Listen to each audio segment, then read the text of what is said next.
ಕಾರ್ಯಕ್ರಮದಲ್ಲಿ ನಿಸರ್ಗೋಪಚಾರದ ಕುರಿತು ತಮ್ಮ ಅನುಭವವನ್ನ ಉಣಬಡಿಸಲಿರುವ ಗುರುಗಳಾದ ಎಂ.ಜಿ. ಮುಳ್ಕೂರ್ ಗುರುಗಳಿಗೂ ಕೂಡ ಶರಣ ವಿಚಾರ ವಾಹಿನಿಯ ಪರವಾಗಿ ತಮ್ಮೆಲ್ಲರ ಪರವಾಗಿ ಹಾಗೂ ವೈಯಕ್ತಿಕವಾಗಿ ತುಂಬ ಹೃದಯದ ಸ್ವಾಗತ ಕೋರುತ್ತೇನೆ. ಗೂಗಲ್ ಮೀಟ್ ವೆಬಿನಾರ್ ಕಾರ್ಯಕ್ರಮದ ನೇತೃತ್ವ ಸ್ಥಾನವನ್ನ ವಹಿಸಿರುವಂತಹ ಹಿರಿಯರು, ಶರಣ ಜೀವಿಗಳು, ನಮಗೆಲ್ಲರಿಗೂ ಮಾರ್ಗದರ್ಶಕರಾದ ಪರಮ ಪೂಜ್ಯ ಶ್ರೀ ಆಯಾರ್ ಮಠಪತಿ ಗುರುಗಳಿಗೆ ಶರಣ ವಿಚಾರ ವಾಹಿನಿಯ ಪರವಾಗಿ ತಮ್ಮೆಲ್ಲರ ಪರವಾಗಿ ಹಾಗೂ ವೈಯಕ್ತಿಕವಾಗಿ ತುಂಬ ಹೃದಯದ ಸ್ವಾಗತ ಕೋರುತ್ತೇನೆ. ಅವರಿವರೆನ್ನದೇ ಗೂಗಲ್ ಮೀಟ್ ವೆಬಿನಾರ್ ಕಾರ್ಯಕ್ರಮದಲ್ಲಿ ಭಾಗಿಗಳಾಗಿರುವಂತಹ ಎಲ್ಲಾ ಶಕ್ತಿನ ಕಾರ್ಯಕ್ರಮವನ್ನ ವಚನ ಪ್ರಾರ್ಥನೆಯೊಂದಿಗೆ ಪ್ರಾರಂಭ ಮಾಡೋಣ.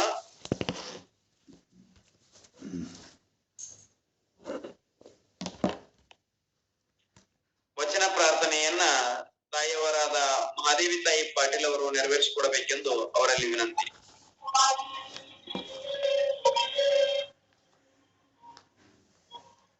ಓಂ ಶ್ರೀ ಗುರು ಬಸವಲಿಂಗಾಯ ನಮಃ. ಕುಮಾರ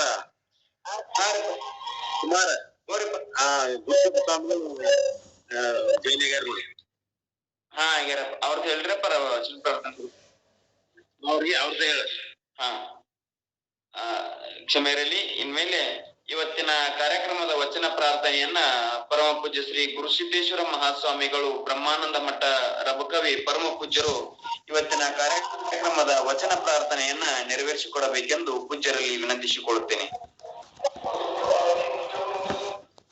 ಗೂಗಲ್ ಮೀಟ್ ಕಾರ್ಯಕ್ರಮದಲ್ಲಿ ಭಾಗವಹಿಸಿರುವಂತಹ ಎಲ್ಲ ಶರಣರಿಗೂ ಶರಣೆಯರಿಗೂ ಶರಣಾರ್ಥಿಗಳು. ಭಕ್ತಂಗೆ ವಿಶ್ವಾಸ ಮಹೇಶಂಗೆ ನಿಷ್ಠೆ, ಭಕ್ತಂಗೆ ವಿಶ್ವಾಸ ಮಹೇಶಂಗೆ ನಿಷ್ಠೆ, ಪ್ರಸಾದಿಗೆ ಅವಧಾನ ಪ್ರಾಣಲಿಂಗಿಗೆ ಯೋಗ, ಪ್ರಸಾದಿಗೆ ಅವಧಾನ ಪ್ರಾಣಲಿಂಗಿಗೆ ಯೋಗ, ಭಕ್ತಂಗೆ ವಿಶ್ವಾಸ ಮಹೇಶಂಗೆ ನಿಷ್ಠೆ, ಶರಣಂಗೆ ಮುನ್ನವೇ ಬಿಡುಗಡೆ, ಶರಣಂಗೆ ಮುನ್ನವೇ ಬಿಡುಗಡೆ, ಐಕ್ಯಂಗೆ ಕುರುಹುಗೊಂಬ ಮುನ್ನವೇ ನಿರಾಳ, ಐಕ್ಯಂಗೆ ಕುರುಹುಗೊಂಬ ಮುನ್ನವೇ ನಿರಾಳ, ಎನ್ನಯ್ಯ ಪ್ರಿಯ ಇಮ್ಮಡಿ ನಿಖಳಂಕ ಮಲ್ಲಿಕಾರ್ಜುನ, ಎಮ್ಮಯ್ಯ ಪ್ರಿಯ ಇಮ್ಮಡಿ ನಿಖಳಂಕ ಮಲ್ಲಿಕಾರ್ಜುನ, ಭಕ್ತಂಗೆ ವಿಶ್ವಾಸ ಮಹೇಶಂಗೆ ನಿಷ್ಠೆ, ಭಕ್ತಂಗೆ ವಿಶ್ವಾಸ ಮಹೇಶಂಗೆ ನಿಷ್ಠೆ, ಪ್ರಸಾದಿಗೆ ಅವಧಾನ ಪ್ರಾಣಲಿಂಗಿಗೆ ಯೋಗ, ಪ್ರಸಾದಿಗೆ ಅವಧಾನ ಪ್ರಾಣಲಿಂಗಿಗೆ ಯೋಗ, ಭಕ್ತಂಗೆ ವಿಶ್ವಾಸ ಮಹೇಶಂಗೆ ನಿಷ್ಠೆ, ಮಹೇಶಂಗೆ ನಿಷ್ಠೆ, ಮಹೇಶಂಗೆ ನಿಷ್ಠೆ. ಶರಣಾರ್ಥಿಗಳು. ಪರಮ ಪೂಜ್ಯರಿಗೆ ಭಕ್ತಿಪೂರ್ವಕ ಶರಣಾರ್ಥಿಗಳು. ವಚನ ಪ್ರಾರ್ಥನೆಯನ್ನ ನೆರವೇರಿಸಿಕೊಟ್ಟಂತ ಪರಮ ಪೂಜ್ಯ ಶ್ರೀ ಗುರುಸಿದ್ದೇಶ್ವರ ಮಹಾಸ್ವಾಮಿಗಳು ಬ್ರಹ್ಮಾನಂದ ಮಠ ರಬಕವಿ ಪರಮ ಪೂಜ್ಯರಿಗೆ ತುಂಬ ಹೃದಯದ ಧನ್ಯವಾದಗಳು. ಇನ್ಮೇಲೆ ಗುರುಗಳಾದ ಎಂ.ಜಿ. ಮುಳ್ಕೂರ್ ಗುರುಗಳು ನಿಸರ್ಗೋಪಚಾರದ ಕುರಿತು ತಮ್ಮ ಅನುಭವಾಮೃತವನ್ನ ಹಂಚಿಕೊಳ್ಳಬೇಕೆಂದು ಅವರಲ್ಲಿ ವಿನಂತಿ. ಓಂ ಶ್ರೀ ಗುರು ಬಸವಲಿಂಗಾಯ ನಮಃ. ಶ್ರೀ ಆಯಾರ್ ಮಠಪತಿ ಗುರುಗಳಲ್ಲಿ ಶರಣಗಳನ್ನು ಸಲ್ಲಿಸ್ತಾ, ಗುರುಸಿದ್ದೇಶ್ವರ ಸ್ವಾಮೀಜಿ ಬ್ರಹ್ಮಾನಂದ ಮಠ ಅವರಿಗೂ ಪೂಜಾರಿಗೂ ಶರಣಗಳನ್ನು ಸಲ್ಲಿಸ್ತಾ, ಮತ್ತು ಪೊಲೀಸ್ ಪಾಟೀಲರಿಗೂ ಅವರಿಗೂ ಶರಣಗಳನ್ನು ಸಲ್ಲಿಸ್ತಾ, ಇಲ್ಲಿ ನೆರೆದ ಎಲ್ಲ ಶರಣ ತಂದೆ ತಾಯಿಗಳಿಗೆ ಶರಣಾರ್ಥಿ. ಸಾತ್ವಿಕ ಆಹಾರ ಅದರ ಬಗ್ಗೆ ನಾವು ಕಳೆದ ಕೆಲವು ದಿನಗಳಿಂದ ಚಿಂತನೆ ಮಾಡ್ತಾ ಇದ್ವಿ. ಅದರಲ್ಲಿ ಇನ್ನೂ ಒಂದು ಮೊಳಕೆ ಕಾಳುಗಳ ಬಗ್ಗೆ ತಮ್ಮೊಂದಿಗೆ ಚರ್ಚೆ ಮಾಡಿಲ್ಲ. ಈ ಮೊಳಕೆ ಕಾಳುಗಳನ್ನು ನಾವು ಸಪ್ಲಿಮೆಂಟ್ಸ್ ಅಂತ ಹೇಳಿಬಿಟ್ಟು ಆಮೇಲೆ ಉಪಯೋಗಿಸ್ತಾ ಇದ್ವಿ. ಆದರೆ ಈ 7 ಪಟ್ಟಿನಲ್ಲಿ ಸಹಜಾನಂದ ಸ್ವಾಮೀಜಿಯವರು ಕೊಟ್ಟಂಥ 7 ಪಟ್ಟಿಗೆ ಇಲ್ಲೇ ಸೇರಿಸಿದರೆ ಅಡ್ಡಿ ಇಲ್ಲ ಅಂತ ನನಗೆ ಅನಿಸ್ತಾ ಇದೆ. ಹಾಗಾಗಿ ಇಲ್ಲೇ ಇದರ ಚರ್ಚೆಯನ್ನು ಮಾಡಿಬಿಟ್ಟು ಮುಂದೆ ತಾಮಸಿಕ ಮತ್ತು ರಾಜಸಿಕ ಅವುಗಳ ಬಗ್ಗೆ ಮುಂದಿನ ದಿನಗಳಲ್ಲಿ ಚಿಂತನೆ ಮಾಡೋಣ ಅಂತ ಹೇಳ್ತಾ, ಈಗ ಮೊಳಕೆ ಕಾಳಿನ ಉಪಯೋಗ ಅದರ ಕುರಿತು ಚಿಂತನೆ ಮಾಡೋಣ. ಯಾಕಂದರೆ ಇದು ಸಾತ್ವಿಕದಲ್ಲೇ ಬರ್ತಕ್ಕಂಥದ್ದು. ಜೊತೆಗೆ ಮೊಳಕೆ ಕಾಳು ನಮಗೆ ವಿಟಮಿನ್ಸ್ ಮತ್ತು ಮಿನರಲ್ಸ್ ಬಹಳ ಹೇರಳವಾಗಿರುತ್ತೆ ಮೊಳಕೆ ಕಾಳುಗಳಲ್ಲಿ. ಈಗ ನಾವು ಕೃತಕ ವಿಟಮಿನ್ಗಳನ್ನು ತಗೋತಾ ಇದ್ದೀವಿ ಮಾತ್ರೆಗಳ ಮೂಲಕ. ಕ್ಯಾಲ್ಸಿಯಂ ಟ್ಯಾಬ್ಲೆಟ್ ತೊಗೊಳ್ರಿ ಅಂತ ಹೇಳಿಬಿಟ್ಟು ಐರನ್ ಟ್ಯಾಬ್ಲೆಟ್ ತೊಗೊಳ್ಳಿ ಅಂತ ನಮಗೆ ಆ ಟ್ಯಾಬ್ಲೆಟ್ ಕೊಡ್ತಾ ಇದ್ದಾರೆ ಇವತ್ತು ಕೃತಕ ರೂಪದಲ್ಲಿ ವೈದ್ಯರು. ಅದರ ಬದಲಿ ಈ ಮೊಳಕೆ ಕಾಳುಗಳನ್ನು ನಮ್ಮ ಆಹಾರದಲ್ಲಿ ಬಳಕೆ ಮಾಡೋಕ್ಕೆ ಶುರು ಮಾಡಿದೆ ಅಂದರೆ ನಮಗೆ ಅದರಲ್ಲಿ ಬಹಳಷ್ಟು ಹೇರಳವಾಗಿ ವಿಟಮಿನ್ಸು ಮಿನರಲ್ಸ್ ಇದೆ ಮೊಳಕೆ ಕಾಳುಗಳಲ್ಲಿ. Sprouts are the storehouse of vitamins and minerals ಅಂತ ಹೇಳ್ತಾ ಇದ್ದಾರೆ. ಮೊಳಕೆ ಕಾಳುಗಳು ಅಂದರೆ ಗೋಡೌನ್ ಇದ್ದಂಗೆ ಅಂತೆ. ಯಾವುದ್ರದ್ದು ವಿಟಮಿನ್ನು ಮಿನರಲ್ಗಳ ಗೋಡೌನ್ ಅಂತ ನೋಡ್ರಿ ಅವು ಮೊಳಕೆ ಕಾಳುಗಳು.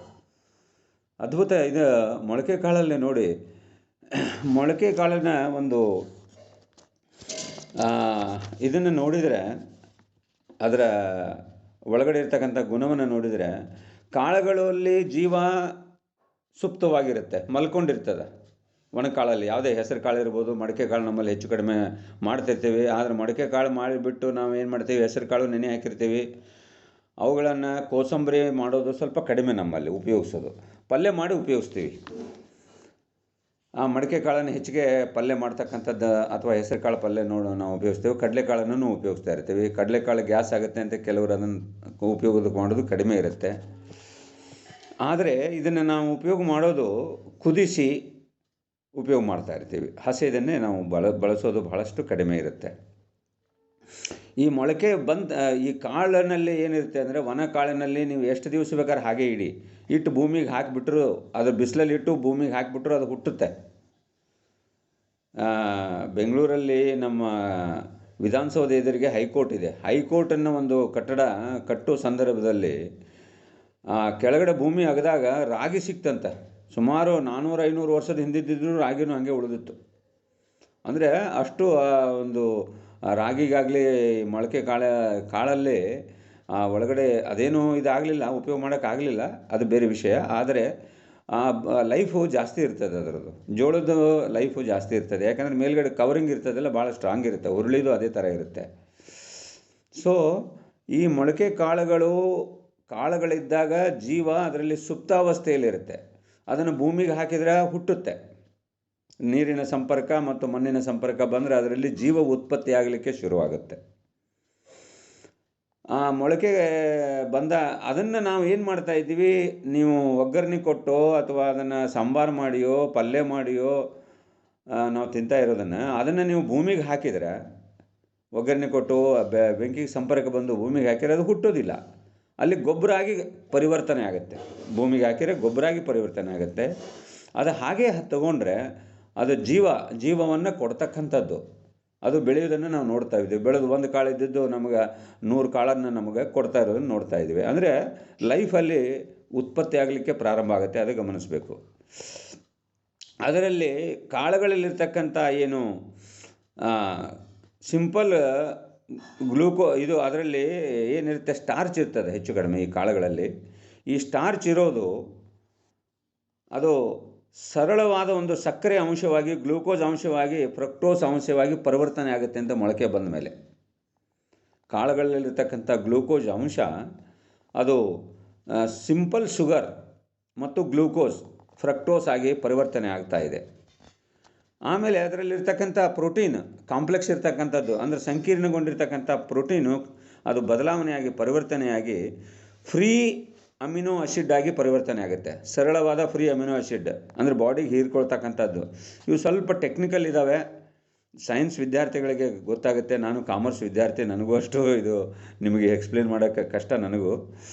ನನ್ನ ಪುಸ್ತಕ ಅಮೃತಾಹಾರ ಪುಸ್ತಕದಲ್ಲಿ 19ನೇ ಪೇಜಲ್ಲಿ ನೀವು ನೋಡಿದರೆ ಗೊತ್ತಾಗುತ್ತೆ. ಅದನ್ನು ವಿಜ್ಞಾನ ವಿದ್ಯಾರ್ಥಿಗಳು ಅವರು ಮಾಸ್ಟರ್ ಕಡೆಯಿಂದ ಇದ್ರ ಬಗ್ಗೆ ಹೆಚ್ಚಿನ ಮಾಹಿತಿ ತಿಳ್ಕೊಳ್ಳಿ ಅಂತ ಹೇಳ್ತಾ, ಆಮೇಲೆ ಸ್ಯಾಚುರೇಟೆಡ್ ಫ್ಯಾಟ್, ಅಲ್ಲಿ ಆ ಸಂಕೀರ್ಣ ಫ್ಯಾಟ್ ಏನಿರ್ತದೆ ಅದು ಬದಲಾವಣೆಯಾಗಿ ಪರಿವರ್ತನೆಯಾಗಿ ಸಿಂಪಲ್ ಫ್ಯಾಟಿ ಆ್ಯಸಿಡ್ಸ್ ಅಂದರೆ ಸರಳವಾಗಿ ಫ್ಯಾಟಿ ಆ್ಯಸಿಡ್ ಆಗಿ ಅದು ಬದಲಾವಣೆ ಆಗ್ತಾಯಿದೆ.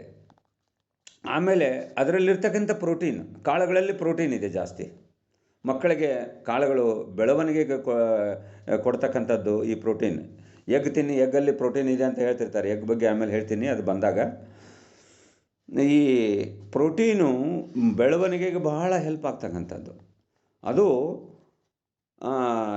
ಈಸಿಲಿ ಡೈಜೆಸ್ಟೇಬಲು 12% ಜಾಸ್ತಿ ಆಗುತ್ತೆ ಅಂತ ನೋಡಿ ನಾವು ಮೊಳಕೆ ಮಾಡಿದಾಗ.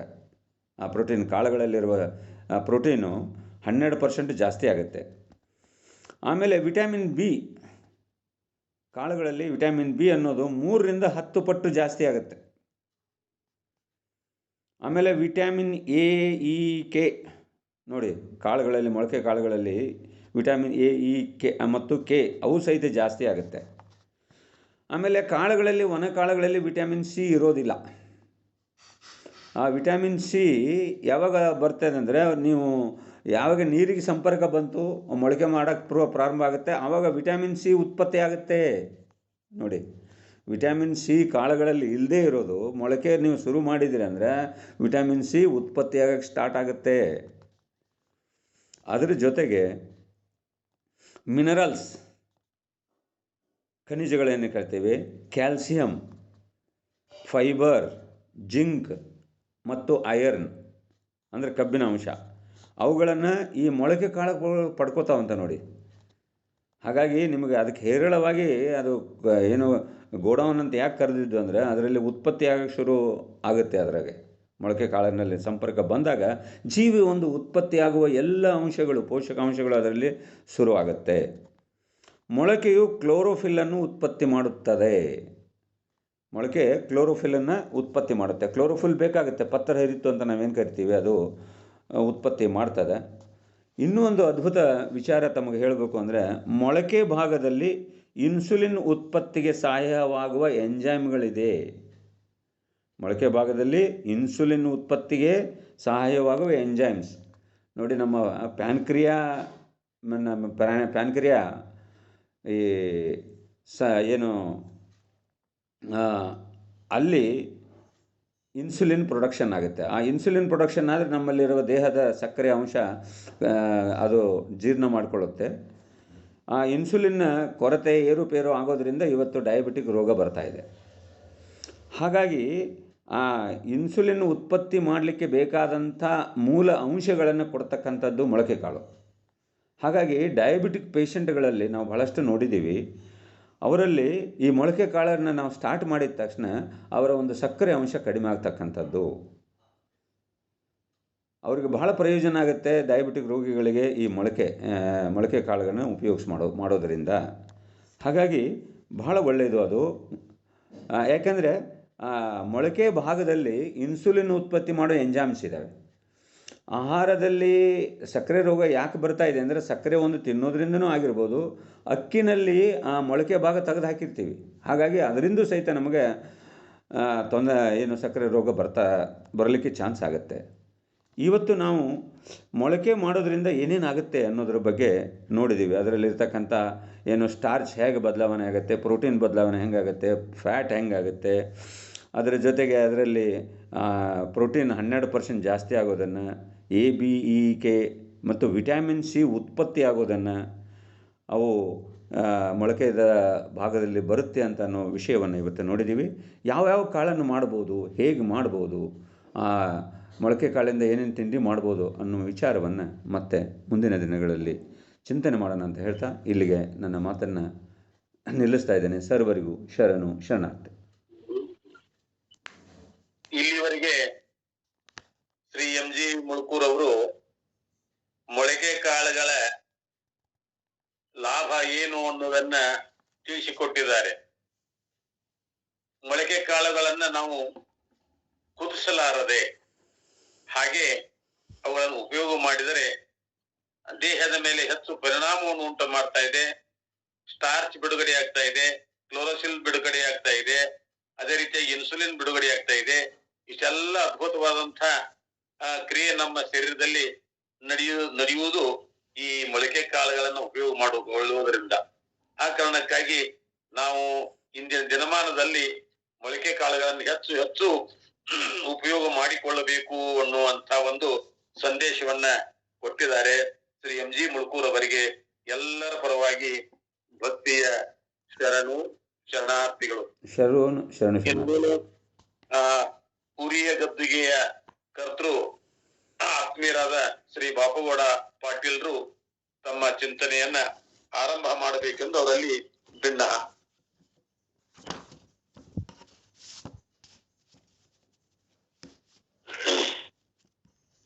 ಎಲ್ಲರಿಗೂ ಶರಣಾರ್ಥಿಗಳು. ಮೊಳಕೆ ಕಾಳುಗಳ ಬಗ್ಗೆ ಮುಳ್ಕೂರು ಗುರುಗಳು ಬಹಳ ಉಪಯುಕ್ತವಾದ ಮಾಹಿತಿ ಕೊಟ್ರು. ಆದ್ರೆ ಅದನ್ನ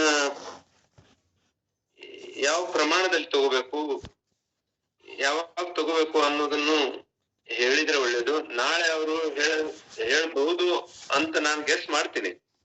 ಆದ್ರೆ ಇವತ್ತು ಅದರಲ್ಲಿ ಅಂದ್ರೆ ಈ ವೆಬಿನಾರ್ ನಲ್ಲಿ ಇದ್ದವರು ನಾಳೆ ಅಕಸ್ಮಾತ್ ಇರ್ಲಿಲ್ಲ ಅಂದ್ರೆ ಅದು ಅವರಿಗೆ ಮಾಹಿತಿ ಇರ್ಲಿ ಅಂತ ಅದನ್ನು ಕೂಡ ಹೇಳಿದ್ರೆ ಸರಿ ಅಂತ ಹೇಳ್ಕೊಂಡು,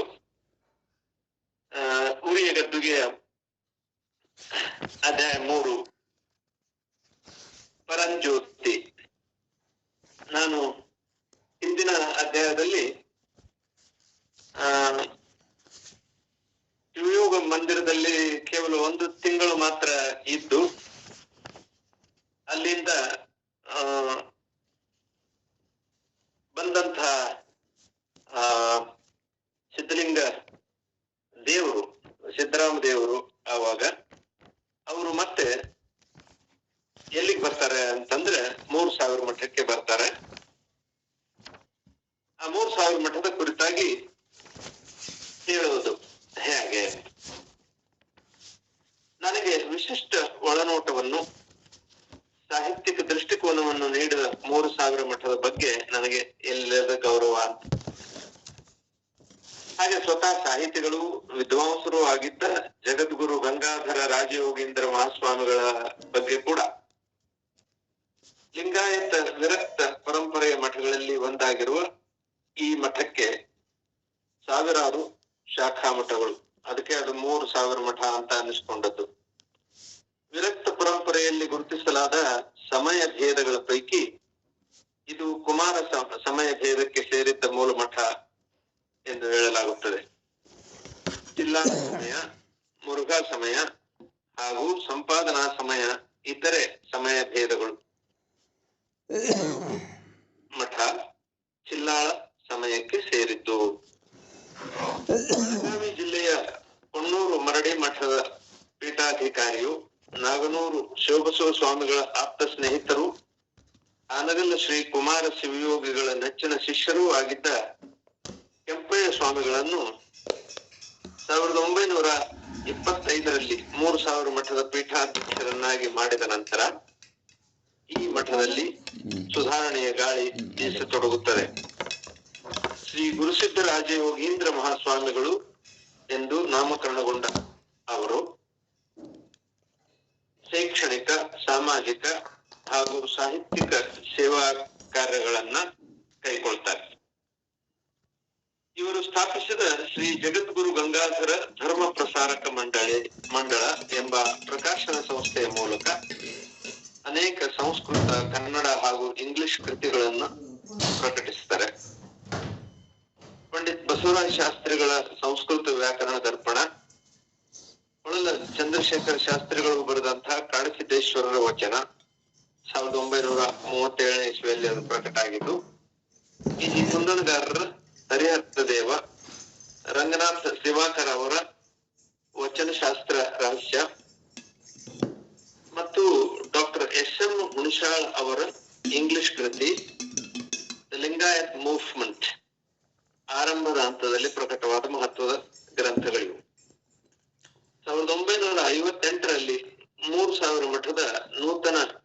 ಪೀಠಾಧಿಪತಿಗಳಾಗಿ ಬಂದಂತಹ ಡಾಕ್ಟರ್ ಗಂಗಾಧರ ರಾಜ್ ಯೋಗೀಂದ್ರ ಮಹಾಸ್ವಾಮಿಗಳು ಸ್ವತಃ ಸಾಹಿತಿಗಳು, ಆಧುನಿಕ ವಚನಕಾರರು, ಪ್ರಖರ ಚಿಂತಕರೂ ಆಗಿದ್ದರು. ಅವರೇ 30ಕ್ಕೂ ಹೆಚ್ಚು ಸಾಹಿತ್ಯ ಕೃತಿಗಳನ್ನು ರಚಿಸಿ ಪ್ರಕಟಿಸಿದ್ದಲ್ಲದೆ ಬೇರೆಯವರ ಹಲವು ಕೃತಿಗಳನ್ನು ಶ್ರೀಮಠದಿಂದ ಪ್ರಕಟಿಸುವ ಮೂಲಕ ಪ್ರೋತ್ಸಾಹ ನೀಡಿದರು. ವೀರಶೈವ ಭಾರತಿ ಮಾಲೆಯಡಿಯಲ್ಲಿ 70ಕ್ಕೂ ಹೆಚ್ಚು ಶರಣರ ಚರಿತ್ರೆಗಳನ್ನು, 25ಕ್ಕೂ ಹೆಚ್ಚು ಕಿರು ವಚನ ಸಂಕಲನಗಳನ್ನು, ಆರೋಗ್ಯ ಮಾಲೆ, ಇದರ ಅಡಿಯಲ್ಲಿ ಅನೇಕ ಕಿರು ಪುಸ್ತಕಗಳನ್ನು ಪ್ರಕಟಿಸುವ ಮೂಲಕ ಸಮಾಜ ಸೇವಾ ಕಾರ್ಯ ಕೈಗೊಂಡರು. ಅಮೃತ ಬಿಂದು, ವಿಜಯ ಮಹಾಂತೇಶ ಲಾವಣಿ, ಚಿತ್ ಸುಮನ, ಚಿತ್ ಕಿರಣ, ಶಿವಯೋಗ ಮಂದಿರ, ಪೂರ್ಣಜ್ಞಾನ ವಚನಗಳು, ಯುಗ ಪುರುಷ ಯೋಗಿ ಕುಮಾರ, ಆಶೀರ್ವಾಣಿ, ಹೀಗೆ ಹಲವು ಗ್ರಂಥಗಳ ಕರ್ತೃವಾಗಿದ್ದ ಅವರು ನನಗೆ ನೀಡಿದ ಪ್ರೋತ್ಸಾಹ ಹಾಗೂ ಅವಕಾಶಗಳನ್ನು ನಾನೆಂದಿಗೂ ಮರೆಯಲಾರೆ. ಲಿಂಗಾಯತ ಸಮಾಜದ ಅಭಿವೃದ್ಧಿಗೆ ಶ್ರಮಿಸಿದ ಆಧುನಿಕ ಪುಣ್ಯ ಪುರುಷರ ಚರಿತ್ರೆಗಳನ್ನು ಬೆರೆಸಿ ಪ್ರಕಟಿಸಿದ ಇವರು ನನಗೆ ಸ್ಫೂರ್ತಿಯ ಸೆಲೆಯಾಗಿದ್ದರು. ಶ್ರೀಮಠದಿಂದ ಪ್ರಕಟಗೊಳ್ಳುತ್ತಿದ್ದ ಪರಂಜ್ಯೋತಿ ಮಾಸ ಪತ್ರಿಕೆ ಈ ಮಠದ ಒಂದು ಅಪರೂಪದ ಕೊಡುಗೆ. ಡಾಕ್ಟರ್ ಮೂಜಗಂ ಅವರು ನನ್ನ ಮೇಲೆ ವಿಶ್ವಾಸವಿಟ್ಟು ಈ ಪತ್ರಿಕೆ ಪ್ರಕಟಣೆಯ ಜವಾಬ್ದಾರಿಯನ್ನು ನನಗೆ ವಹಿಸಿದ್ದರು.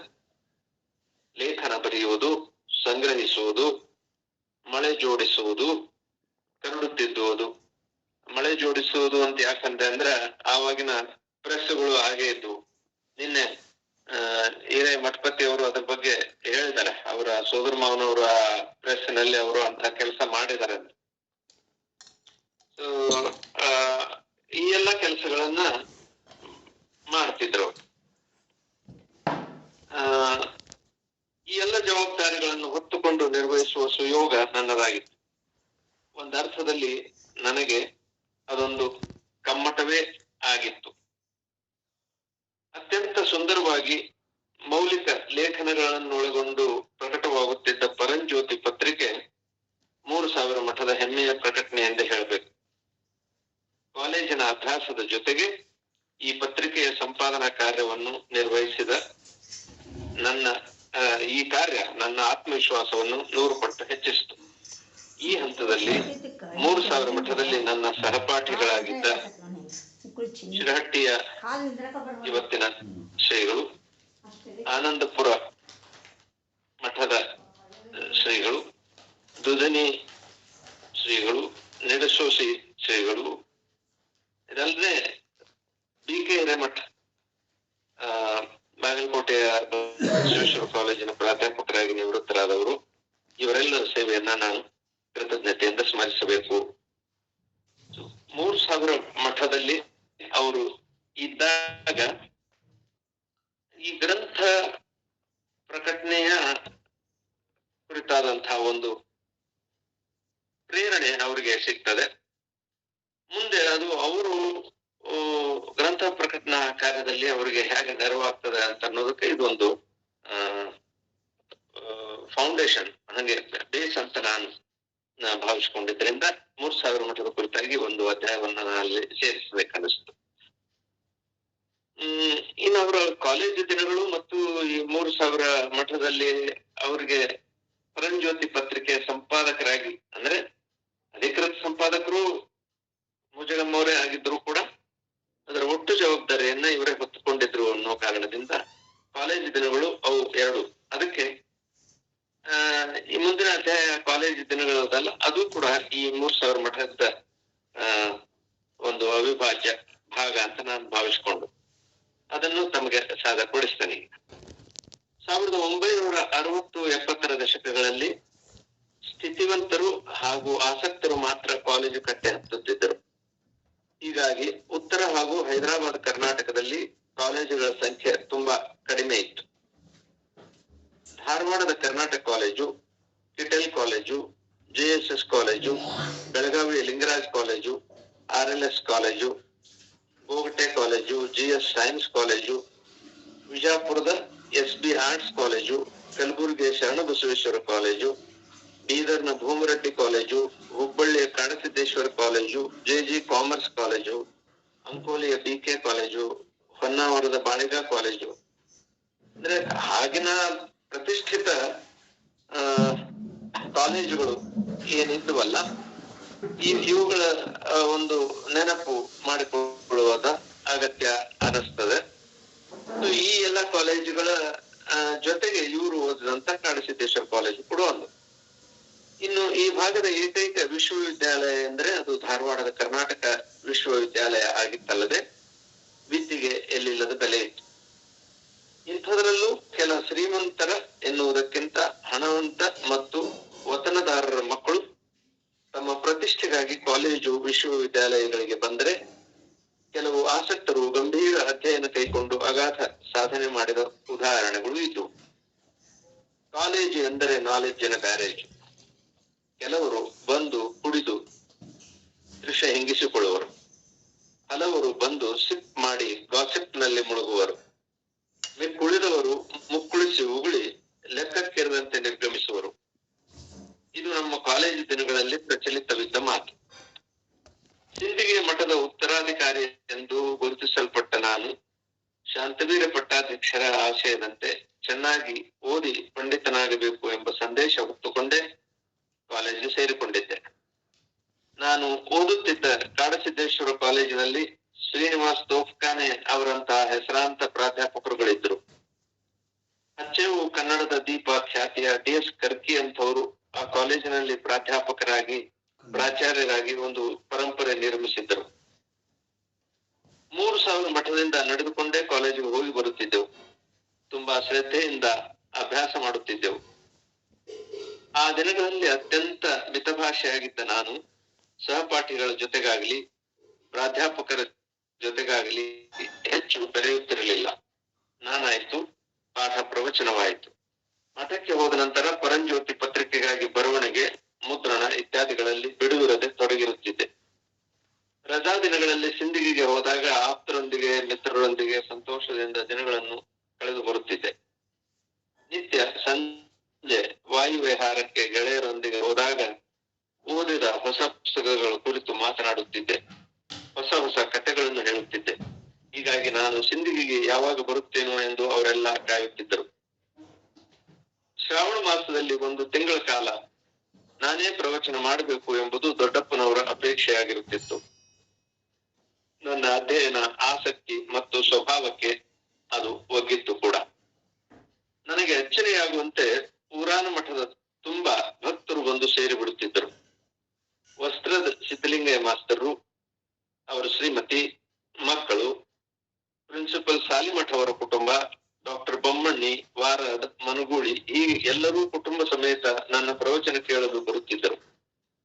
ಇನ್ನು ಮುಂದೆ ಊರಿಗೆ ಬಂದಾಗಲೆಲ್ಲ ಸಿದ್ದರಾಮ ದೇವರ ಪ್ರವಚನ ಆಗಲೇಬೇಕು ಎಂಬ ಬೇಡಿಕೆಯನ್ನು ಅವರು ಪಟ್ಟಾಧ್ಯಕ್ಷರ ಮುಂದೆ ಇಟ್ಟಾಗ ಅವರಿಗೆ ಎಲ್ಲಿಲ್ಲದ ಹಿಕ್ಕು.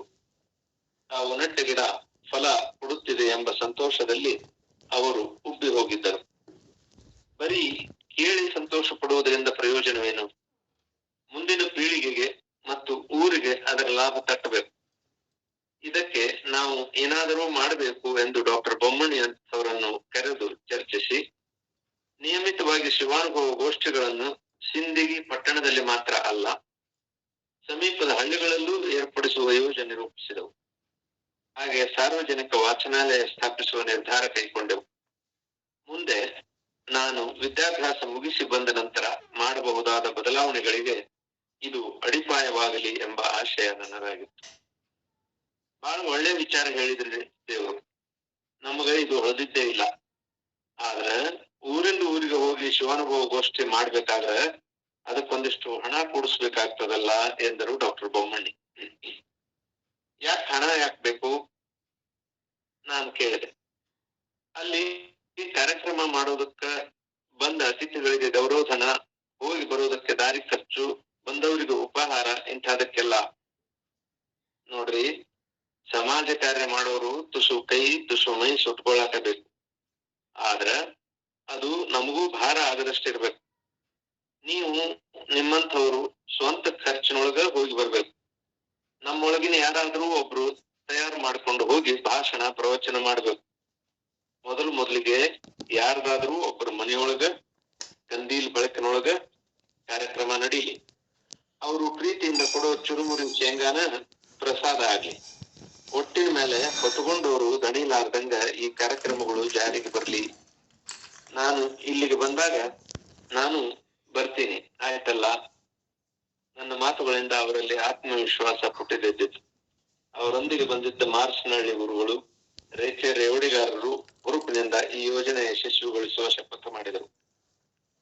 ನಮ್ಮ ತಾಯಿ ತಂದು ಕೊಟ್ಟ ಮಜ್ಜಿಗೆ ಕುಡಿದು ಅವರು ಎದ್ದು ಹೋದರು. ಹೀಗೆ ಹೊರಿಸಿದ್ದನ್ನು ಬೇಸರಿಸದೆ ಹೊತ್ತುಕೊಂಡು ಹೋಗುವವರಿದ್ದರೆ ಏನನ್ನಾದರೂ ಮಾಡಬಹುದಲ್ಲ ಎಂಬ ಹುಮ್ಮಸ್ಸು ನನ್ನಲ್ಲೂ ಜಾಗೃತವಾಯಿತು.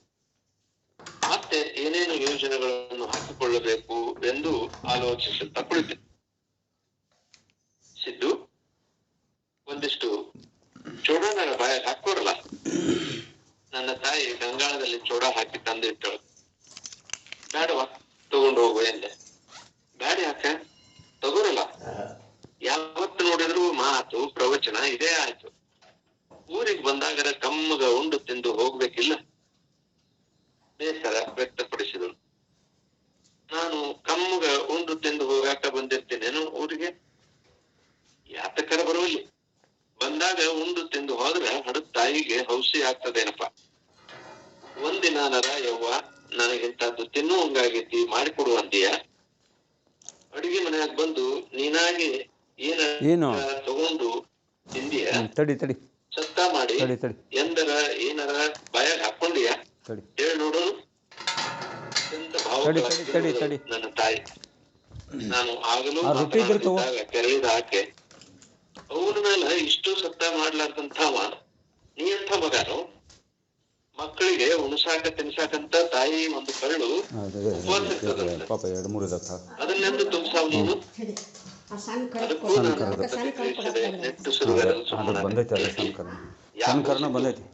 ಹಿಂಗ್ಯಾಕ್ ಬೆಲ್ಲ ಹೊಡೆದ ತೆಲ್ ಅನ್ಕೊಂತೇವ್? ನಾ ಹೇಳಿದ್ದು ಕೇಳ್ತದನೋ ಇಲ್ಲೋ? ನೀ ನನ್ ಮಗ ಹೌದು ಅಲ್ಲೋ? ಗದಗದಾಗಿ ನನ್ನನ್ನು ಭುಜ ಹಿಡಿದು ತಲುಪಿಸಿ ಕೇಳಿದಳು. ತಾಯಿ ಅಂದ್ರ ಹಸಿದವ್ರಿಗೆಲ್ಲ ಉಣಿಸುವಾಕಿ. ಹಸಿದಿದ್ರು ಉಣಿಸ್ಬೇಕೇನು? ನಾ ಹಡದ ಎಲ್ಲಾರಿಗೂ ಉಣಿಸೇನೆ. ಯಾರಿಗೂ ಉಣಿಸಿಲ್ಲ ಹೇಳು? ಇವತ್ತು ಮುಂಜಾನೆ ಆ ಕುಂಚಿ ಕೊಡುವರ ಹುಡುಗ ಬಂದು ಬೇಡಿಕೊಂಡ್ರು ನೀಡದ ಬೈದು ಕಳಿಸಿದಲ್ವಾ? ನಾ ಹೇಳಿದ್ದು ನನ್ನ ಮಕ್ಕಳಿಗೆ, ಬಂದು ಬಿಕನಾಶಿಗಳಿಗೆಲ್ಲ ಅಲ್ಲ. ಅಂದ್ರ ನೀ ಹಡದ ಮಕ್ಕಳು ಮಾತ್ರ ನಿನ್ನವೇನು? ಹೌದು, ಮತ್ತ ಊರ್ ಮಕ್ಕಳಿಗೆಲ್ಲ ನಾ ತಾಯಿ ಆಗ್ಲೇನು? ಊರಿಂದ ಊರಿಗೆ ನಮ್ಮಂಥವ್ರಿಗೆ ತಾಯಿ ಯಾರವಾ? ರೊಟ್ಟಿ ನಮ್ಮ ಹೊಸದ ಹೊಟ್ಟಿ ತುಂಬಿಸೋದು ಯಾರವಾ? ಏ ಸಿದ್ದಪ್ಪ, ಇಲ್ಲದ ಕೇಳಿ ನನ್ ಕಳ್ಳು ಪರಪರ ಸುಡಬೇಡ. ನಾನು ಹಡದ ಮಗನೇ. ನಿನ್ನ ಹೊಟ್ಟಿ ತುಂಬಿಸೋದು ನನ್ನ ಹಸಿವು. ಅದಷ್ಟೇ ನನಗ್ ಗೊತ್ತು. ಆದಾಕಿ ಮಕ್ಕಳ ಹೊಟ್ಟಿ ತುಂಬಿಸೋದಷ್ಟ ಮಾಡಬಾರ್ದು, ತಣ್ಣಗಿಡ್ಬೇಕು. ಬಡವ್ರ ಮಕ್ಕಳು ಉಪವಾಸ ನರಳಿದ್ರ ನನ್ನ ಹೊಟ್ಟಿ ತಣ್ಣಗೈತೇನವ? ಮಗ ಆದವ ಮೊದಲ ತಾಯಿ ಹೊಟ್ಟಿ ತಣ್ಣಗಿಡ್ಬೇಕು. ತಾಯಿ ಮನಸ್ಸಿನಾಗ ಇದ್ದದ್ದನ್ನ ತಿಳ್ಕೊಂಡ್ ನಡಿಬೇಕು. ಹಂಗಾದ್ರ ಇವತ್ತಿನಿಂದ ನಾನ್ ನಿನ್ ಮಗ ಅಲ್ಲ. ಹಂಗಾದ್ರ ಇವತ್ತಿನಿಂದ ನಾನ್ ನಿನ್ ಮಗ ಅಲ್ಲ, ಎಲ್ಲಾ ತಾಯಂದಿರ ಮಗ. ಹಿಂಗ್ಯಾಕ ಹುಚ್ಚುಚ್ಚಾರ ಮಾತಾಡ್ತೀನಿ? ಹುಚ್ಚುಚ್ಚಾರ ಅಲ್ವಾ, ಎಚ್ಚೆತ್ತ ಮಾತಾಡಕತ್ತೇನೆ. ಒಂದಿಲ್ಲ ಒಂದು ದಿನ ಈ ಮಠದ ಪಡದಪ್ಪ ಆಗ್ಬೇಕಾದ ನಾನು ನಿನ್ನ ಈ ಕಳ್ಳುಳ್ಳಿ ಸಂಬಂಧ ನನ್ನ ಕ್ಷಮಾ ಮಾಡು. ನಾನು ಹುಬ್ಬಳ್ಳಿಗೆ ಹೋಗ್ಬೇಕು. ನನಗ ಆಶೀರ್ವಾದ ಮಾಡಿ ಕಳಿಸ್ಕೊಡು. ನಮಸ್ಕರಿಸಿ ಎದ್ದು ಹೊರಬಂದೆ. ಆ ಹೆಣ್ಣು ಮಗಳ ಆಕರಂದನ ಕೇಳುತ್ತಲೇ ಇತ್ತು. ಇದು ಅವರ ಪೂರ್ವಾಶ್ರಮದ ಸಂಬಂಧಗಳನ್ನ ಕಡ್ಕೋಬೇಕು ಅನ್ನುವಂತ ಅಪೇಕ್ಷೆ ಅವರಿಗೆ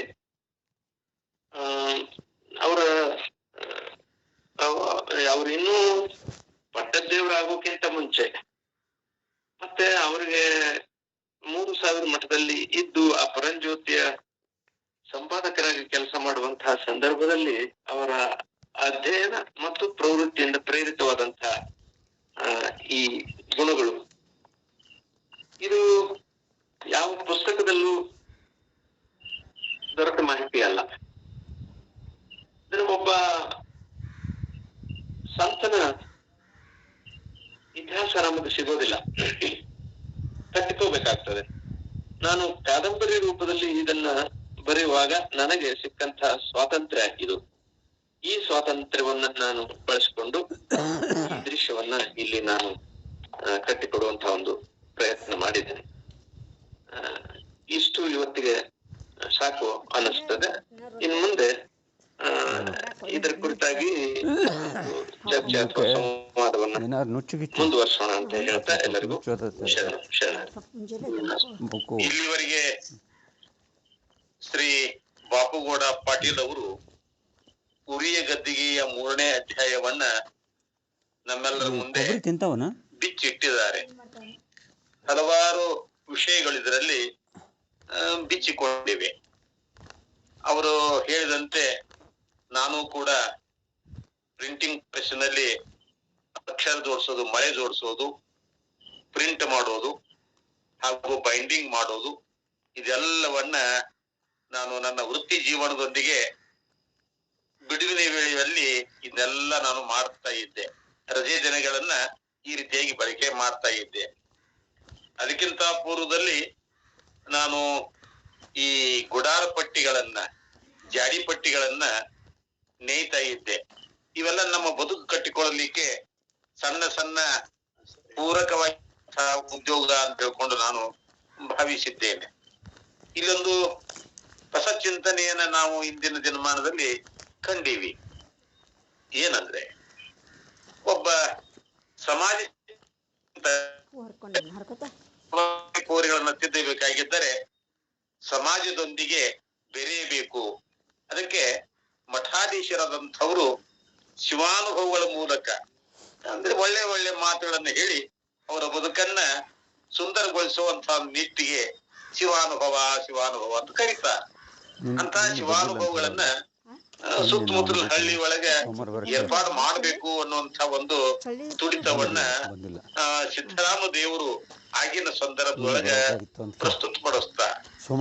ಅದಕ್ಕೆ ಕೆಲವೊಬ್ರು ಆರ್ಥಿಕದ ಹಿಂದೇಟನ್ನು ಕೂಡ ಹಾಕ್ತಾರ. ಅದಕ್ಕೆ ಅವ್ರು ಹೇಳ್ತಾರ, ಒಂದು ಶಬ್ದ ಬಹಳ ಚಂದ ಬಳಕೆ ಮಾಡಿದ್ರಿ ಇಲ್ಲಿ ನಮ್ಮ PR ಪೊಲೀಸ್ ಪಾಟೀಲ್ರು, ಸಮಾಜ ಸೇವೆ ಮಾಡುವವ ಕೈ ಮತ್ತು ಮನವನ್ನ, ದೇಹವನ್ನ ಎರಡೂ ಸುಟ್ಟುಕೊಳ್ಳಬೇಕು. ಸುಟ್ಟುಕೊಳ್ಳೋದರ ಅರ್ಥ ತನ್ನ ಸಂಪಾದನೆಯ ಕೆಲವು ಭಾಗವನ್ನ ಧರ್ಮ ಕಾರ್ಯಗಳಿಗೆ, ಸಮಾಜ ಕಾರ್ಯಗಳಿಗೆ ವಿನಿಯೋಗ ಮಾಡಬೇಕು ಅನ್ನುವಂಥ ಒಂದು ಸಂದೇಶವನ್ನ ಈ ಸಂದರ್ಭದಲ್ಲಿ ಕೊಟ್ಟಿದ್ದು ಬಹಳ ಸಂತೋಷ. ನನಗನಿಸ್ತಾ ಇದೆ, ನಮಗೂ ಗೊತ್ತಿರ್ಲಾರ್ದನ ನಾವು ಶರಣ ವಿಚಾರ ವಾಹಿನಿಯನ್ನ ಆರಂಭ ಮಾಡಿ 35 ವರ್ಷ ಆಯ್ತು. 35 ವರ್ಷದ ಹಿಂದೆ ಹೀಗೆ ಈ ಸಿದ್ದರಾಮ ದೇವರು ಹೇಳಿದಂತೆ ನಾವು ಕೂಡ ಹಳ್ಳಿಗಳಿಗೆ, ಬೇರೆ ಬೇರೆ ಊರುಗಳಿಗೆ, ಮನೆಗಳಿಗೆ ಹೋಗಿ ಶಿವಾನುಭವಗಳನ್ನ ಮಾಡಿ, ಅಲ್ಲಿ ಸತ್ಸಂಗವನ್ನ ಮಾಡಿ ಜನರ ಮನಸ್ಸನ್ನ ತಿದ್ದುವಂತಹ ಒಂದು ಕಾರ್ಯವನ್ನ ಮಾಡಿದ್ದು ಇವತ್ತು ನಮಗ ತೃಪ್ತಿಯನ್ನ ತಂದು ಕೊಟ್ಟಿದೆ. ಬಹುತೇಕ ಅಂದಿನ ದಿನವನ್ನ ನಾನು ಅವ್ರದ್ದು ಇತಿಹಾಸ ಗೊತ್ತಿಲ್ಲ, ಓದಿಲ್ಲ ಅವಾಗ. ಆದ್ರೂ ಕೂಡ ಅವೆಲ್ಲ ಒಂದಕ್ಕೊಂದು ಹೊಂದಾಣಿಕೆ ಆಗ್ತಾ ಇವೇನೋ ಅನ್ನುವಂತ ಒಂದು ಭಾವ ಇವತ್ತು ನನಗ ವ್ಯಕ್ತವಾಗ್ತಾ ಇದೆ. ಯಾವ ಸಾಹಿತ್ಯ ಮನುಷ್ಯನ ಹೃದಯಕ್ಕೆ ಸಮೀಪವಾಗ್ತಾ ಇದೆಯೋ ಆ ಸಾಹಿತ್ಯ ಎಲ್ಲರಿಗೂ ಪ್ರಿಯ ಆಗ್ತದ ಅನ್ನೋದಕ್ಕ ಈ ಕಾದಂಬರಿಯ ಒಂದು ಭಾಗವೇ ಸಾಕ್ಷಿ ಅಂತ ತಿಳ್ಕೊಂಡು ನಾನು ಭಾವಿಸಿದ್ದೇನೆ. ಈ ಕಾದಂಬರಿ ಬಹುತೇಕ ಎಲ್ಲರ ಬದುಕಿನಲ್ಲಿ ಒಂದೊಂದು ತಿರುವನ್ನ, ಒಂದೊಂದು ವಿಶೇಷವಾದಂತ ಕಾರ್ಯಗಳಿಗೆ ಪ್ರೇರಣೆ ಆಗುವಂತ ನಿಟ್ಟಿನಲ್ಲಿ ಈ ಕಾದಂಬರಿ ಕಾರ್ಯವನ್ನ ಮಾಡ್ತಾ ಇದೆ ಎನ್ನುವಂತ ಭಾವವನ್ನ ನಾನು ವ್ಯಕ್ತ ಮಾಡ್ತಾ ಇಂದು ತಮ್ಮ ವಿಚಾರಗಳನ್ನು ಪ್ರಸ್ತುತಪಡಿಸಿರುವಂತ ಆತ್ಮೀಯ ಸ್ನೇಹಿತರಾದ ಶ್ರೀ ಬಾಪುಗೌಡ ಪೊಲೀಸ್ ಪಾಟೀಲ್ ಅವರಿಗೆ ತಮ್ಮೆಲ್ಲರ ಪರವಾಗಿ ಅನಂತ ಭಕ್ತಿಯ ಶರಣಾರ್ಥಿಗಳು. ಈ ಕುರಿತಾಗಿ ತಮ್ಮ ಅನಿಸಿಕೆಗಳನ್ನ, ತಮ್ಮ ಅನುಭವಗಳನ್ನ ಇದರೊಂದಿಗೆ ಹಂಚಿಕೊಳ್ಳುವವರು ಕೂಡಿಗೆ ಅವರಿಗೆ ಇಲ್ಲಿ ಕಾಲಾವಕಾಶವಿದೆ. ದಯವಿಟ್ಟು ಅವರಿಗೆ ಸ್ವಾಗತ ಸುಸ್ವಾಗತ. ಇಗಡಿ ಗುರುಗಳು ಹಜಾರಾಗ್ಯಾರ್ರಿ, ಅವ್ರೊಂದ್ ಸ್ವಲ್ಪ ಹೇಳ್ರಿ ಅವ್ರ ಬಗ್ಗೆ. ಯಾರಪ್ಪ?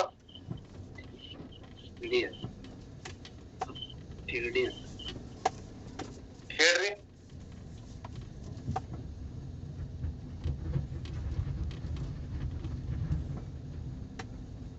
ಯಾರಾದ್ರೂ ತಮ್ಮ ಅನಿಸಿಕೆಗಳನ್ನ ಹಂಚಿಕೊಳ್ಳುವವರಿಗೆ ಕಾಲಾವಕಾಶವಿದೆ, ತಾವು ಹಂಚಿಕೊಳ್ಳಬಹುದು.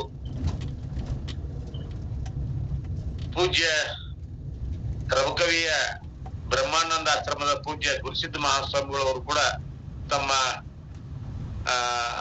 ಅನಿಸಿಕೆಗಳನ್ನ, ಯಾಕಂದ್ರೆ ಪೂಜ್ಯರೊಂದಿಗೆ ಒಡನಾಟ ಇಟ್ಟುಕೊಂಡಿರುವಂತಹ ಅವರು ತಮ್ಮ ಅನಿಸಿಕೆಗಳನ್ನ ಈ ಸಂದರ್ಭದಲ್ಲಿ ಹಂಚಿಕೊಳ್ಳಲಿಕ್ಕೆ ನಾನು ಸ್ವಾಗತ ಮಾಡ್ತಾ ಇದ್ದೇನೆ.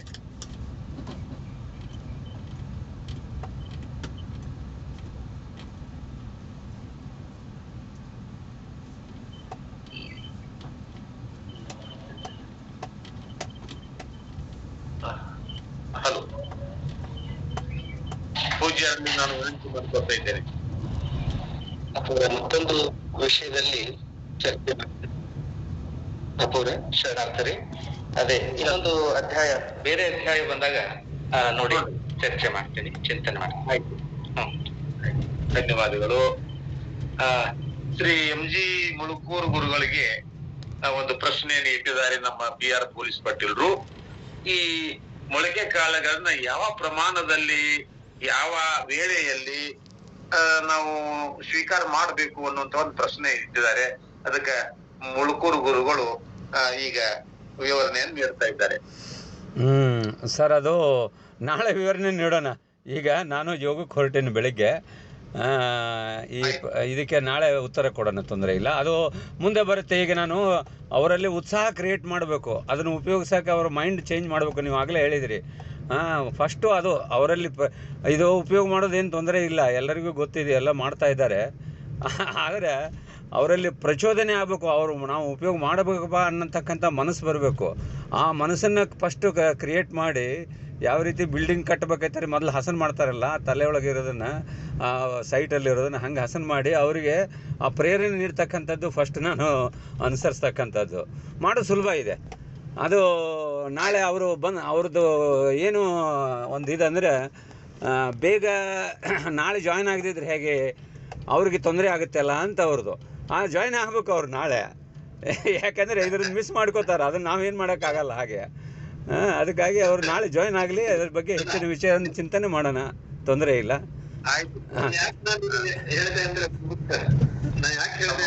ಹಾಂ ರೀ, ಹೌದು, ಅದನ್ನು ಒಳ್ಳೇದು ಸರಿ. ಗರಿಕೆ ರಸ ಎಷ್ಟು ತಗೋಬೇಕು, ಯಾವಾಗ ತಗೋಬೇಕು, ಯಾವ ಕಾರಣಕ್ಕೆ ತಗೋಬೇಕು ಅನ್ನೋದು ಸ್ಪಷ್ಟ ಆಗ್ಲಿಲ್ಲ. ಇಷ್ಟೆಲ್ಲ ಕೇಳಿದ ಬಳಿಕ ನಾವು ಹೌದಾ ಪ್ರಮಾಣದ ಬಗ್ಗೆ, ಯಾಕಂದ್ರೆ ಸರಿ, ಅತಿ ಆದ್ರೆ ಅಮೃತನೂ ವಿಷ ಆಗ್ತದೆ. ಕರೆಕ್ಟ್ ಹೇಳ್ತೀನಿ, ತೊಂದರೆ ಇಲ್ಲ. ಆ 3 ಕ್ಲಾಸಲ್ಲಿ ಬಂದಿದೆ ಅಂದ್ಕೊಂಡಿದ್ದೀನಿ, ಬರಲಿಲ್ಲ ಅಂದರೆ ಹೇಳ್ತೀನಿ, ತಾಪತ್ರ ಇಲ್ಲ. ನಾನು 30 ನಿಮಿಷ ಗರಿಕೆ ಮೇಲೆ ಮಾತಾಡಿದ್ದೀನಿ, ಹೆಚ್ಚು ಕಡಿಮೆ 30ರಿಂದ 40 ನಿಮಿಷ ಗರಿಕೆ ಮೇಲೆ ಮಾತಾಡಿದ್ದೀನಿ. ಅಷ್ಟಾದರೂ ಸಹಿತ ಕೆಲವರಿಗೆ ಅದು ಗೊತ್ತಾಗಿರೋದಿಲ್ಲ, ಅಥವಾ ನಾನು ಹೇಳೋದ್ರಲ್ಲಿ ಬಿಟ್ಟು ಹೋಗಿರ್ಬೋದು. ಅದಕ್ಕೆ ಸ್ಪಷ್ಟತೆ ಕೊಡ್ತೀನಿ. ಅದೇ ಸರಿ ಕೊಡೋಣ ಸರ್, ಅದಕ್ಕೇನು ತೊಂದರೆ ಇಲ್ಲ. ತಾವು ಹೇಳ್ದಂಗೆ ಅತಿ ಆದರೂ ಅಮೃತ ವಿಷಯ. ಆಯ್ತು ಸರ್, ಥ್ಯಾಂಕ್ ಯು. ತಾವು ಪ್ರಯಾಣಕ್ಕೆ ಹೊರಟಿದ್ದೀರಿ, ನೀವು ಪ್ರಯಾಣ ಸುಖಕರವಾಗಲಿ ಅಂತ ಆಶಿಸ್ತಾ. ಆಯ್ತು ಸರ್, ಆಯ್ತು. ಸಮಯ ಸರಿಯಾಗಿ 6 ಗಂಟೆ ಆಗಿದೆ. ಹೆಚ್ಚಿನ ಸಮಯವನ್ನ ನಾನು ತೆಗೆದುಕೊಳ್ಳಲಾರದೆ, ಪೂಜ್ಯ ಡಾಕ್ಟರ್ ಸಿದ್ಧಲಿಂಗ ಮಹಾಸ್ವಾಮಿಗಳವರ ಜೀವನ ಚರಿತ್ರೆಯ ಉರುವಿಯ ಗದ್ದುಗೆ ಇನ್ನು 3ನೇ ಅಧ್ಯಾಯ ಅದು ಮುಕ್ತಾಯವಾಗಿದೆ. ಅದನ್ನು ಸ್ವಲ್ಪ ನಾವು ಹಿಂದಿನಿಂದ ಸ್ವಲ್ಪ ನೋಡ್ತಾ ಬರಬೇಕು. ಹುಬ್ಬಳ್ಳಿಯ 3000 ಮಟ್ಟದಲ್ಲಿ ಮುದ್ರಣವಾಗಿ ಸಮಾಜಕ್ಕೆ ಕೈಗನ್ನಡಿಯಂತಿರುವ ಪರಂಜ್ಯೋತಿ ಪತ್ರಿಕೆಯ ಒಂದು ಹೊಣೆಗಾರಿಕೆಯನ್ನ, ಲೇಖನಗಳ ಸಂಗ್ರಹ ಮಾಡೋದು, ಮುದ್ರಣ ಮಾಡಿಸೋದು, ಅವುಗಳನ್ನ ಪ್ರಕಟ ಮಾಡಿ ವಿಲೇವಾರಿ ಮಾಡೋದು, ಅದು ಅಷ್ಟೇ ಒಂದು ದೊಡ್ಡ ಕೆಲಸ. ಅದೆಲ್ಲ ಕಡೆಗೆ ಪ್ರಸಾರ ಆಗ್ಬೇಕಲ್ಲ, ಅದನ್ನೆಲ್ಲವನ್ನ ತಮ್ಮ ಮೈ ಮೇಲೆ ಇಟ್ಟುಕೊಂಡು, ಯಾಕಂದ್ರೆ ಒಬ್ಬ ಕ್ರಿಯಾಶೀಲ ವ್ಯಕ್ತಿ ಒಂದು ಮಾತು ಹೇಳ್ತಾರ ನಮ್ಮಲ್ಲಿ, ಹೊರು ಎತ್ತಿಗೆ ಭಾರ ಜಾಸ್ತಿ ಅಂತ. ಯಾರು ಮಾಡ್ತಿರ್ತಾರೋ ಅವರಿಗೆ ಹೆಚ್ಚು ಕಾರ್ಯಭಾರ ಇರ್ತಾ ಇದೆ. ಹಾಗೆ ಅವರು ಎಲ್ಲವನ್ನ ಮೈಗೆ ಹಚ್ಕೊಂಡು ಮಾಡ್ತಿದ್ರಲ್ಲ, ಹೀಗಾಗಿ ಎಲ್ಲ ಭಾರವನ್ನು ಅವರು ಹೊತ್ತುಕೊಂಡಾಗ ಮಾತ್ರ ಒಬ್ಬ ಪರಿಪೂರ್ಣವಾದಂತ ವ್ಯಕ್ತಿ ಆಗ್ಲಿಕ್ಕೆ ಸಾಧ್ಯ ಅನ್ನೋದಕ್ಕ ಅವರ ಜೀವನ ಚರಿತ್ರೆ ನಮಗೊಂದು ಮಾದರಿ ಆಗ್ತಾ ಇದೆ.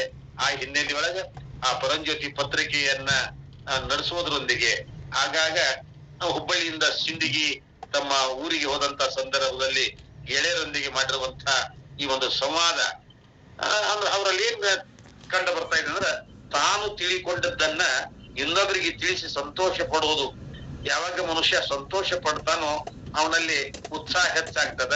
ಆ ಉತ್ಸಾಹದಿಂದ ಆಯುಷ್ಯ ಕೂಡ ವೃದ್ಧಿ ಆಗ್ತದ ಅನ್ನುವಂಥದ್ದನ್ನ ನಾವೆಲ್ಲ ಅರ್ಥೈಸಿಕೊಂಡಿದ್ದೇವೆ.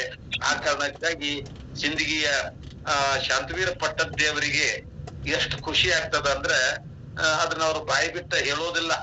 ಅಷ್ಟು ಹಂಡೆ ಹಾಲು ಕೊಡುದಷ್ಟ ಅಂತೇಳಿ ಮೇಲ ಪೂಜ್ಯರು ಹೇಳ್ತಾ ಇದ್ರಲ್ಲ, ಅಂಥ ಸಂತೋಷ ಶಾಂತವೀರ ಪೂಜ್ಯರಿಗೆ ಪಟ್ಟಾಧ್ಯಕ್ಷರಿಗೆ ಆಗ್ತಾ ಇದೆ ಆ ಕಾರ್ಯವನ್ನು. ಯಾಕಂದ್ರೆ ಒಬ್ಬ ಶಿಷ್ಯ ಆದಂಥವ ಅಥವಾ ಮಗ ಆದಂಥವ ತಂದೆ ತಾಯಿಗಳನ್ನ ತನ್ನ ಕಾರ್ಯದ ಮೂಲಕ ಸಂತೋಷ ಪಡಿಸ್ಬೇಕು, ತನ್ನ ಸೇವೆಯ ಮೂಲಕ ಸಂತೋಷ ಪಡಿಸ್ಬೇಕು, ತನ್ನ ಚಟುವಟಿಕೆಗಳ ಮೂಲಕ ಸಂತೋಷ ಪಡಿಸ್ಬೇಕು.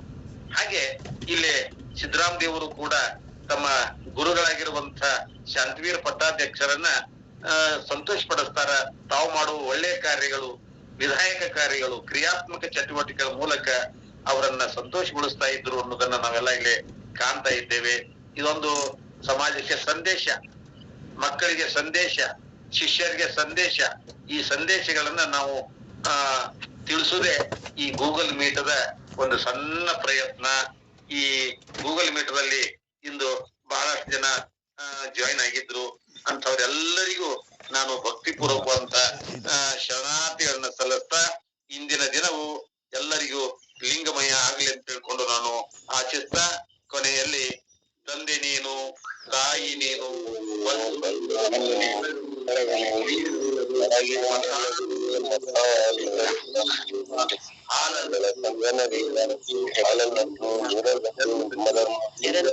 ಹರ ಹರ ಬಸದಿ